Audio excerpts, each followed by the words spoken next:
Ito ang pinaka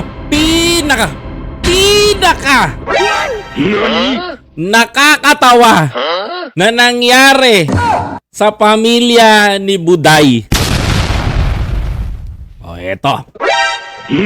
Dating presidenteng Pangulo Rodrigo Oh my God!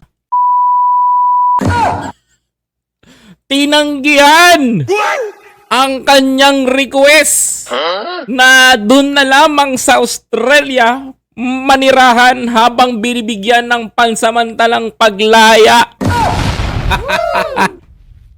Australian government ayaw patuluyin.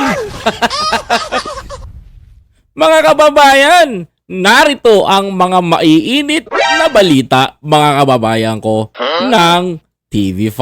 Panoorin po muna natin, mga kababayan.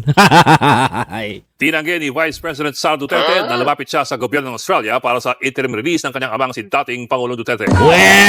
Talaga ba? Tabi, di ba? Nakikipag-meeting ka nga sa isang minister doon? Hamon naman ng Malacanang, dapat isa publiko ng bise ang tunay na dahilan ng pagpunta niya sa Australia. Correct! Sa frontline ng balita yan si Camille Samonte.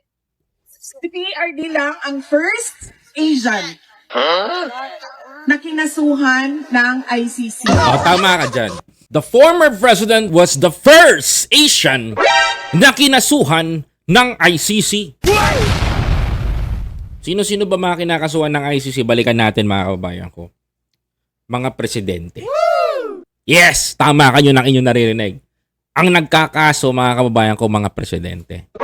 But the question, mga kababayan ko, bakit nakasuhan si Duterte? Balik tayo sa basic, mga kababayan ko. Paliwanag ulit natin sa mga makikitid ng utak na tao, mga kababayan ko. Yung mga nandun sa Australia, pakitag tong video na to para mas maintindihan nila kung ano dapat ang pinag-uusapan natin. At sa mga manonood natin, mga kababayan ko. Tama?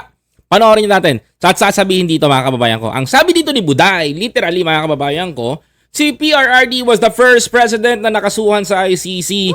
Ben, ang kadugtong noon, ang sabi pa niya, dinagdag niya pa doon, mga kababayan ko, na, makinig kayo, na, this is political motivated. Political motivated? Alam mo, political motivated yung ginawa kay PRRD o si PRRD ay nagkasala sa saligang batas.